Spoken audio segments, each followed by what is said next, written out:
কিরে, ফাইলগুলো তো এখন ওইখানেই পড়ে আছে, তুই এখানে বসে আছিস কেন? দরকার হলে পাওয়ার অফ অ্যাটর্নিটা নিয়ে রাখ, যখন যেখানে সিগনেচার লাগবে তুই করে নিবি। খুব তাড়াতাড়ি একটা সুসংবাদ পাবেন। ইস, আমি যদি মা হইতে পারতাম তাহলে এমন একটা সন্তান আমার মা কইয়া ডাকতো। কাগজপত্রগুলো সব রেডি করছিলাম, তোর সিগনেচার লাগবে। তুই আমার সবচেয়ে কাছের বন্ধু, আমি তোকে চোখ বন্ধ করে বিশ্বাস করি। তোমাদের এত বড় সাহস, তোমরা আমার বাসায় এসেছো? কি আসতে বলেছে তোমাদেরকে? আমি আসতে বলছি। আমি আমার সকল সম্পত্তি আমার বন্ধু রাতুল রাজের নামে লিখে দিচ্ছি। এটা নে, কারণ আজকের পর থেকে তো তুই একটা ফকির। যা বাইরে গিয়ে ভিক্ষা কর। আউট।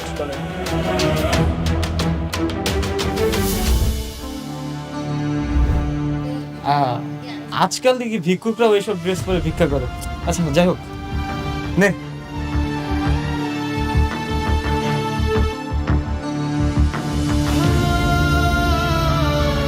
আমি অনেক কিছুক্ষণ আগেও একজন কোটিপতি ছিলাম। কাছের মানুষের বিশ্বাসঘাতকতা আমাকে রাস্তার ভিক্ষুকদের পাশে বসিয়েছে। আমার খুব ইচ্ছে ছিল গরিব মেয়ের সাথে বিয়ে করে সুখের সংসার করব, কিন্তু আমার আশপাশের মানুষ আমাকে সুখী হতে দিল না। জানি না আমাদের ভবিষ্যৎ কি। দোকানে বেচা কিনা দিন দিন বাড়তেছে, এই অভাব থাকবো না।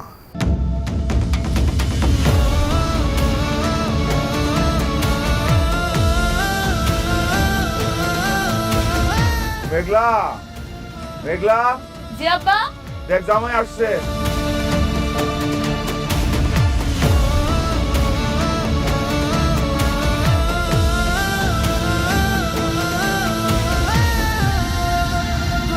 কালকে এতবার করে কর পর আজকে আবার চলে আইছো।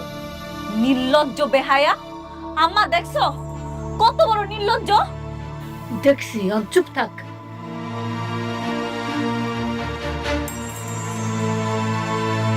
হ্যাঁ, আমি নির্লজ্জ। আমার চাচা চাচি আমার সাথে এত বেইমানি করার পরেও আমি তাদেরকে মাফ করে দিয়েছিলাম।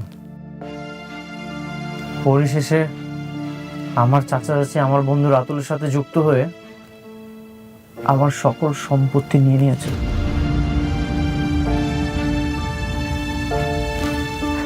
এর বিপরীতে আমাকে ভিখারির থালা ধরিয়ে দিয়েছে। ভুলটা আমারই। আমার বন্ধু রাতুলকে আমি অতিরিক্ত বিশ্বাস করেছিলাম, আর এই অতিরিক্ত বিশ্বাসে আমার জীবনের কাল হয়ে দাঁড়িয়েছে। তুমি এগুলা কি কইতাছো? ভালো মতো কও তো।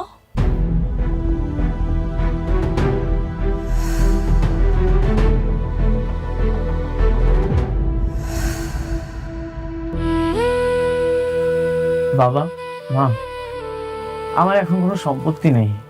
আপনাদের তো তাও একটা থাকার জায়গা আছে, আমার তো সেটাও নেই। আমাকে কি এখানে একটু ঠাঁই দেওয়া যায়?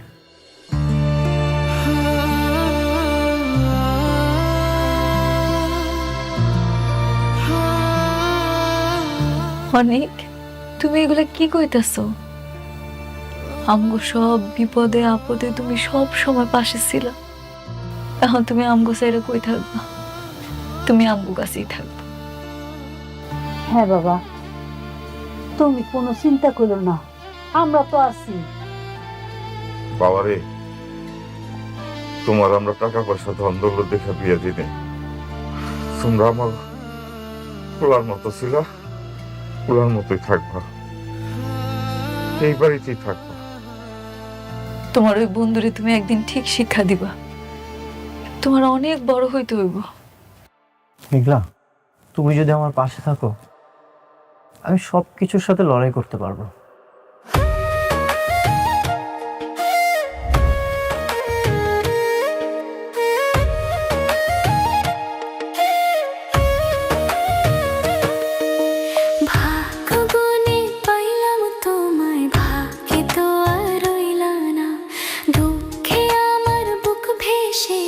সুখের দেখা হইল না, তবু আমি তোমার আশায় কাঁদি দিবারাত।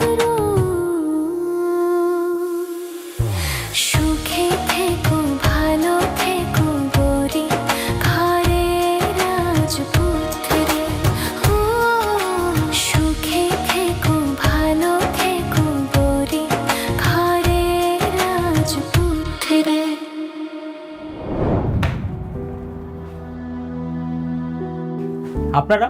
আপনারা মানে এটা কেমন ধরনের বিহেভ? তুমি তোমার মালিককে চিনতে পারছো না? How much of this restaurant I want to buy? রেস্টুরেন্টের প্রাইস তো অলমোস্ট 30 লাখ, কিন্তু আমি তো সেল করবো না। রাতু, ওনাকে 50 লক্ষ টাকা দিয়ে দাও। মালিককে চিনবো না কেন? মালিককে তো আমরা চিনি, আপনারা কেন এসেছেন? এখন থেকে রোজ আমি রেস্টুরেন্টে আসবো, আমি এখন থেকে দেখাশোনা করবো। একটা রাস্তার ফকির নাকি রেস্টুরেন্ট দেখাশোনা করবে? হাস্যকর। এই রেস্টুরেন্টের দাম জানেন? কি বললি তুই? মুখ সামনে। অনেক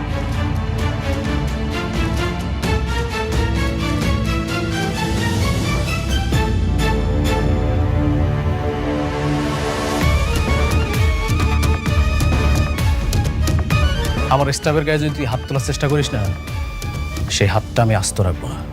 ও তোর স্টাফ মানে? এই রেস্টুরেন্টটা আমার, আমি কিনেছি। ফকিরনি, তুই কি মূর্খ নাকি? দলিলে সবকিছু স্পষ্টভাবে লেখা আছে, তোর স্থাবর অস্থাবর সব সম্পত্তির মালিক আমি, এমনকি এই রেস্টুরেন্টটাও। সি রাতুল ভাই, আপনি ওর বন্ধু না? অনেক আপনার জন্য কি করে নাই, সেই বন্ধুর লগে এত বড় বেমানিটা করলেন, সব নিয়ে গেছেন, নিঃস্ব বানাই দিছেন। ভাই, এই রেস্টুরেন্ট অন্তত দেন, যাতে আমরা একটা কিছু করে খাইতে পারি। ওরে আমি একটা কানা করেও দিব না। ভাই, এত পাশান হয়েন না ভাই, আমার স্বামীর সাথে এত বড় অন্যায় করেন না আপনি, এত পাশান হয়েন না ভাই। রেস্টুরেন্ট অন্তত ফিরত দেন আপনি। এগুলো কি করতেছো? পা কেন ধরতেছো? লাগবে না আমার রেস্টুরেন্ট, চলো। তুই তো ভালোই বিজনেসম্যান রে, নিজে না পেরে তোর বউরে লাগাই দিছিস কাকুতি মিনতি করতে না। শোন, একটা কাজ কর, তোর স্বামী স্ত্রী বাহিরে গিয়ে রাজমিস্ত্রি কাজ কর, আর যদি সেটা না পারিস তাহলে তোর বউরে দিয়ে অন্য কোনো একটা ধান্দা করতে পারিস। রাতুল, আর একটা বাজে কথা বলে তোর জিব্বা আমি টেনে ছিঁড়ে। তোমরা দাঁড়াই কি দেখতেছো? ধরো। তোর এত বড় সাহস, তুই আমার মেঘলাকে এসব বলিস? এই ফকিন্নি দুইটাকে ঘাট ধাক্কা দিয়ে এখান থেকে বের করে দাও। সব হিসাব তোলার হইল, সুদে আসলে একদিন ফেরত পাবি।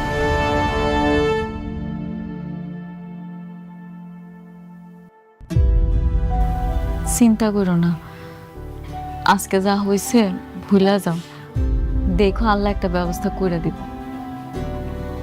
ভুলে গেলে আমি সামনে আগাতে পারবো না। সব কিছু মনে রেখেই নিজেকে তৈরি করতে হবে, আর উচিত জবাব দিতে হবে। আমি কইছিলাম কি বাবা, আমাগো চায়ের দোকানটা তো আছেই, সেইখানে গিয়া যদি। এটা তুমি কোন কথা হইলা? আমাকে কোটিপতি জামাই, সে করবো চায়ের দোকান?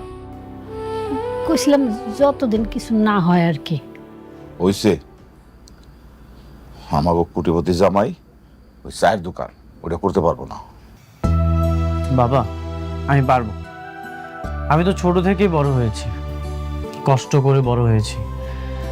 আপনারা আমার উপর ভরসা রাখেন, আমি আবারও কষ্ট করে বড় হতে চাই। না বাবা, শোনো, আমাকে চায়ের দোকানে কাস্টমার হয়েছে গিয়া ভ্যানওয়ালা, রিক্সাওয়ালা, ঠেলাওয়ালা, এরা নানান জনে নানান কথা কয় আর চা খায়, ওটা তুমি সামলাইতে পারবে না। গরিবরা কি মানুষ না?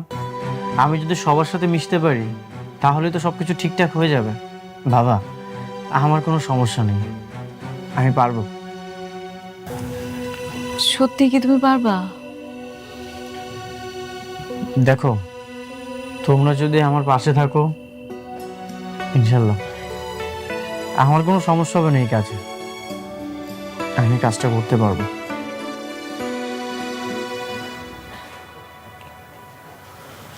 ঠিক আছে বাবা, তুমি যদি কষ্ট করে চায়ের দোকানে যাইতে চাও, চা বেচতে চাও, আমার কোনো আপত্তি নাই। তো আমার একটা কথা কি, তুমি শিক্ষিত মানুষ, দেখো অন্য কোনো ব্যবস্থা করতে পারো কিনা, তোমরা থাকো।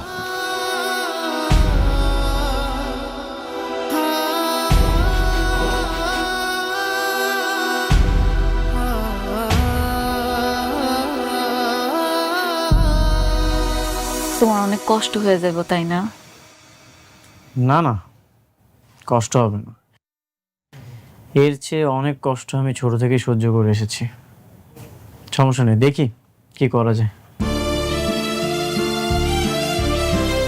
অনেক, আমি তোমার কথা দিতেছি, তোমার সুখে দুঃখে সব সময় আমি আছি, কোনোদিন তোমার ছাড়া যাব না। বাচ্চাটা নষ্ট হয়ে যাওয়ার পর তোমার লগে অনেক খারাপ ব্যবহার করছি, তুমি আমার মাফ করে দিও। মাপ চাচ্ছ কেন? আমি কিছু মনে করিনি। অনেক, তুমি আমার একটা কথা দাও, যত বিপদে আসুক তুমি আমার সাইডে কোনোদিন যাইবা না, সবসময় আমার সাথে থাকবা। আরে পাগলি, ভালোবাসার মানুষ কখনো ছেড়ে যায় না, ছায়ার মতো সবসময় পাশে থাকে। আমিও তোমার ছায়া হয়ে সবসময় তোমার পাশে থাকবো। আচ্ছা, অনেক রাত হয়েছে, ঘুমো। হ, তুমি শুয়ে পড়ো।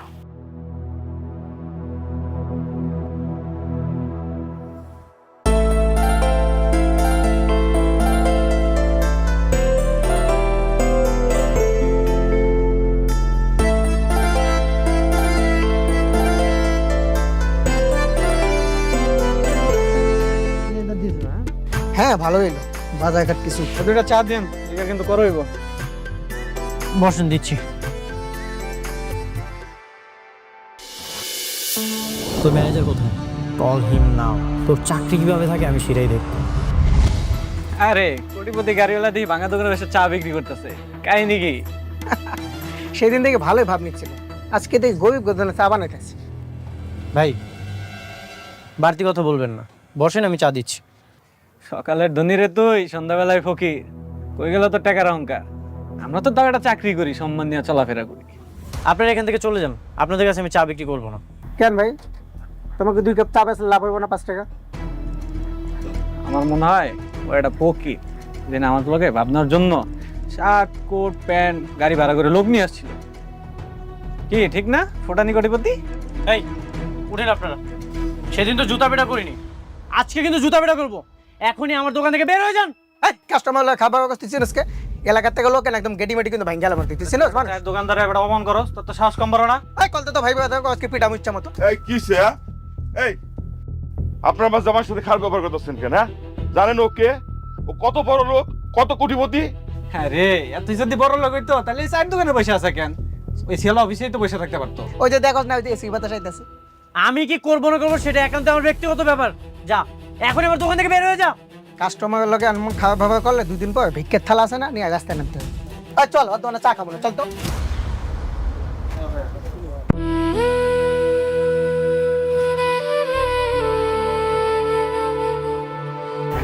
মাথাটা ঠান্ডা করো, তোমার কি দরকার ছিল হ্যাগুলোকে ঝগড়া করার? সরি, রাগটা কন্ট্রোল করতে পারিনি। বাবা, তুমি শিক্ষিত মানুষ, আমার মনে হয় তুমি চা বেচতে পারবা না, বুঝছো? তুমি আজকে বাড়িতে চলে যাও, কালকে চাকরি থাকার জন্য বুঝো। আব্বা তো ঠিকই কইছে, তোমার লগে এগুলা যায়, তুমি শিক্ষিত বলা, ভালো চাকরি করবা। চলো এখন ঘরে চলো। হ বাবা, তুমি আজকে বাসায় যাও, তোমার আসলে একটা চাকরি যেভাবে খুঁজে বাইর করতে হবে, যাও। মাথাটা ঠান্ডা করো, পাগলামি করবি। আব্বা আমরা গেলাম, তুমি দেখো।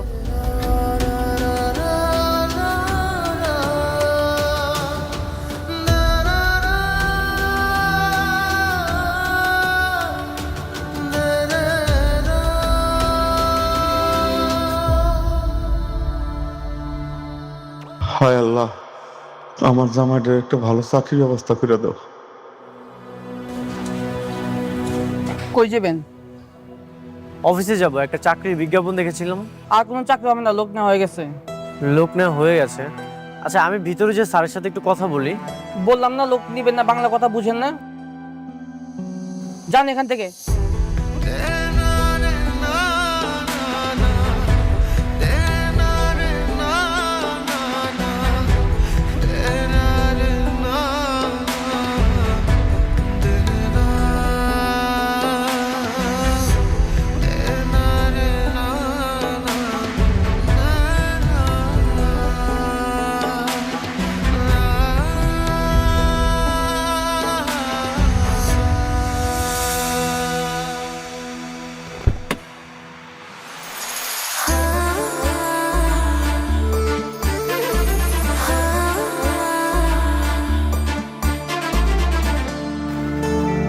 কত টাকা বিল হয়েছে? স্যার 1550 টাকা। 1550।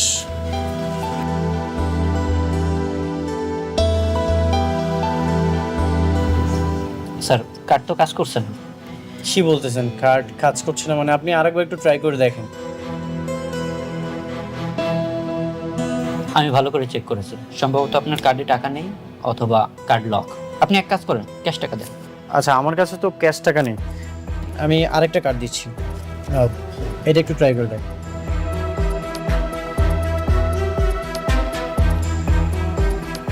কি অবস্থা দেখেন, এটাও কাজ করে না। ক্যাশ টাকা দেন। আসলে আমার কাছে ক্যাশ টাকা নেই, আমার কাছে টাকা ছিল, আমার বন্ধু আমার সাথে বেইমানি করেছে। আমার মনে হয় ও আমার কার্ডগুলো লক করে দিয়েছে। পকেটে টাকা নেই, কার্ড নিয়ে আসছেন তাও কাজ করে না, ফুটানি করার জায়গা পান না। আপনি কি বলতেছেন এসব? আর কত ধরনের বাটপার দেখবো? তোমাদের মতো চিটার বাটপার আমাদের রেস্টুরেন্টে প্রতিনিয়ত আসেন। তোমাদের মতো চিটার বাটপারকে কিভাবে শায়েস্তা করতে হয় তা আমাদের জানা আছে। চলো আমাদের রান্নাঘর পরিষ্কার করবো।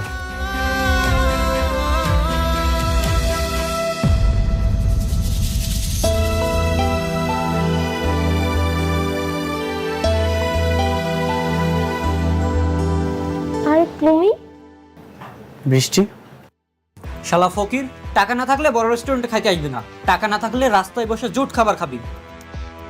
আপনি একজন ভদ্রলোকের সাথে এমন ব্যবহার করছেন কেন? এটা কি কোনো সভ্য মানুষের আচরণ হতে পারে? ভদ্রলোক? কে ভদ্রলোক? আমি তো কোনোভাবে ওনাকে ভদ্রলোক মনে করি না। উনি একটা বাটপার, খাওয়া দাওয়া করার পরে বলে টাকা নেই।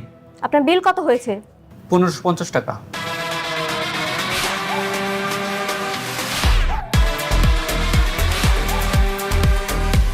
এখানে 5000 টাকা আছে, 1550 টাকা আপনার বিল, আর বাকিটা আপনার টিপস। আর নেক্সট টাইম থেকে সামান্য টাকার জন্য মানুষের সাথে এরকম অমানুষের মতো ব্যবহার করবেন না। আগে মানুষ হন, তারপর এরকম রেস্টুরেন্ট দিয়ে। চলো তনিক, এখানে খাবো না।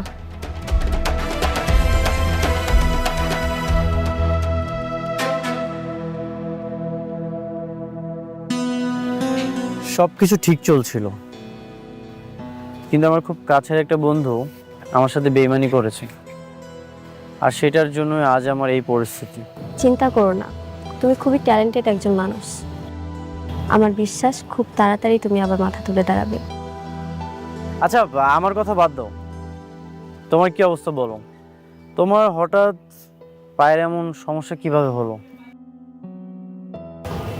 অ্যাক্সিডেন্ট। একটা অ্যাক্সিডেন্টে আমার পুরো জীবনটা এলোমেলো হয়ে গেছে। অ্যাক্সিডেন্ট? আমি তো কিছুই জানি না। আমি অবশ্য কিভাবে কি জানবো? 4 বছর আগে তো তোমার সাথে যোগাযোগ অফ হয়ে গেল, এরপর তো আর কোনো আপডেটই পাইনি। আমি ইচ্ছে করে নিজেকে আড়াল করে রেখেছি। যখন ডাক্তার বলল আমি আর কখনোই একটা স্বাভাবিক মানুষের মতো হাঁটতে পারবো না, তখন ভাবলাম তোমার সামনে এসে কী লাভ। সেই জন্য এত বড় ঘটনা তুমি আমাকে জানাবে না? তুমি তো আমাকে ভালোবাসতে না, আমিই তোমাকে পছন্দ করতাম। যখন আমার পা ভালো ছিল তখনই আমাকে পাত্তা দাওনি, আর এই খোঁড়া পা নিয়ে তোমার সামনে কিভাবে যাই বলো? আমি আরো ভেবেছিলাম তোমার প্রপোজাল আমি অ্যাকসেপ্ট করিনি, এই জন্য হয়তো নতুন একজন জীবন সঙ্গী বেছে নিয়েছো। আমি আমার জীবনে একজনকে ভালোবেসেছি, আর এখন তাকেই ভালোবাসি। জানি কখনো তার ভালোবাসা পাবো না, কিন্তু আফসোস নেই, সবসময় যে পেতেই হবে এমন তো কোনো শর্ত নেই। বৃষ্টি, তুমি এখনো আমাকে ভালোবাসো?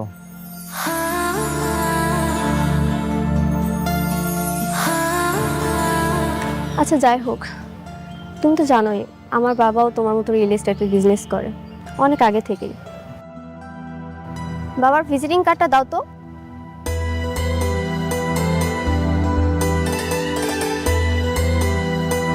তুমি এই কার্ডটা রাখো, একদিন বাসায় এসো, আমি বাবার সাথে কথা বলবো, সেই জন্য তোমাকে ভালো একটা কিছু ব্যবস্থা করে দেয়। থ্যাংক ইউ বৃষ্টি, আমি অবশ্যই তোমার বাবার সাথে দেখা করতে আসবো। ঠিক আছে, আমি বাবাকে বলে দিই।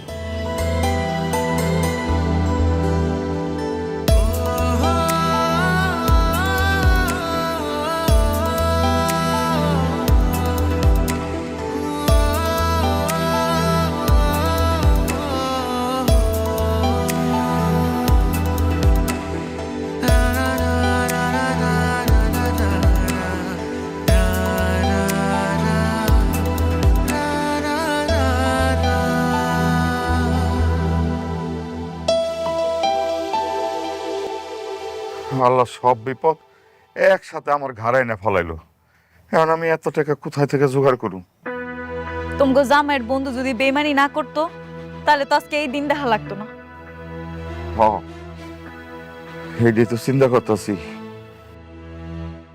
এখন আমি এই টাকা যদি জোগাড় করে না দিতে পারি তাহলে তোরা আমার এখান থেকে তাড়াই দিব।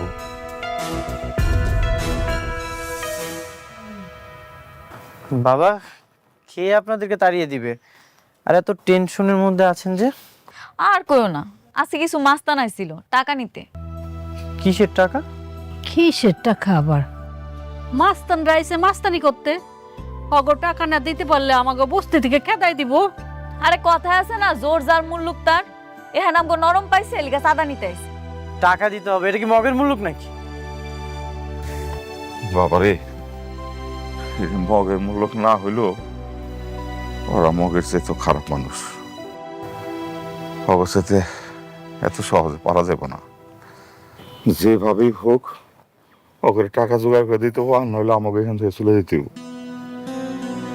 বাবা, আপনি একদমই চিন্তা করবেন না, দেখি টাকার একটা ব্যবস্থা করা যাবে।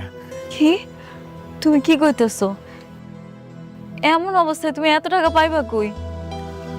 দেখি কোন একটা ব্যবস্থা করা যায় কিনা। আর তাছাড়া সবকিছু হারিয়ে তো পথে বসা যাবে না। এই বস্তিতে কত মানুষ থাকে এইখানে, সবার তো একটা থাকার জায়গা তো অন্তত থাকা লাগবে।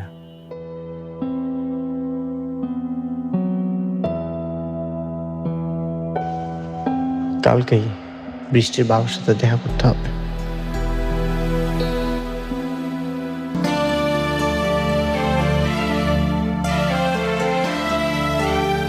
আরে বসো না।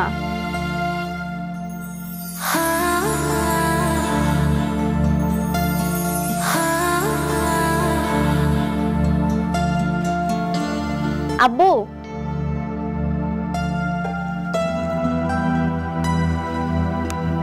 আসসালামু আলাইকুম আঙ্কেল। ওয়ালাইকুম আসসালাম। তুমি তাহলে অনেক? জি। Please sit down. ফাইলটা নিয়ে অফিসে যাও, আমি সিগনেচার করে দেবো কালকে। তুমি এতে যাও।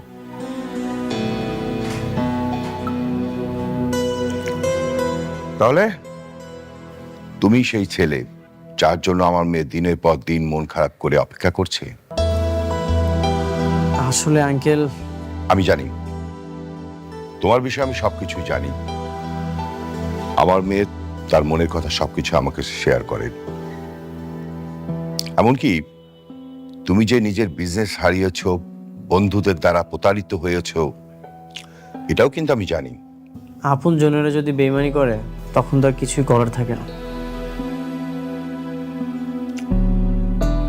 দেখো অনেক, আমার মেয়ে তোমাকে ভালোবাসে। আমি চাই তুমি আমার মেয়েকে বিয়ে করো।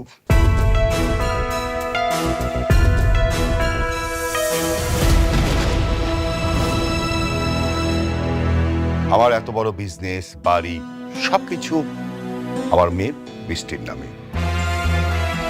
দেখো বাবা, আমার বয়স হয়েছে, তোমাদের দুজনের বিয়েটা হয়ে গেলে আমি আমার বিজনেসের দায়িত্ব তোমার হাতে দিয়ে আমি একটু রিল্যাক্স করব।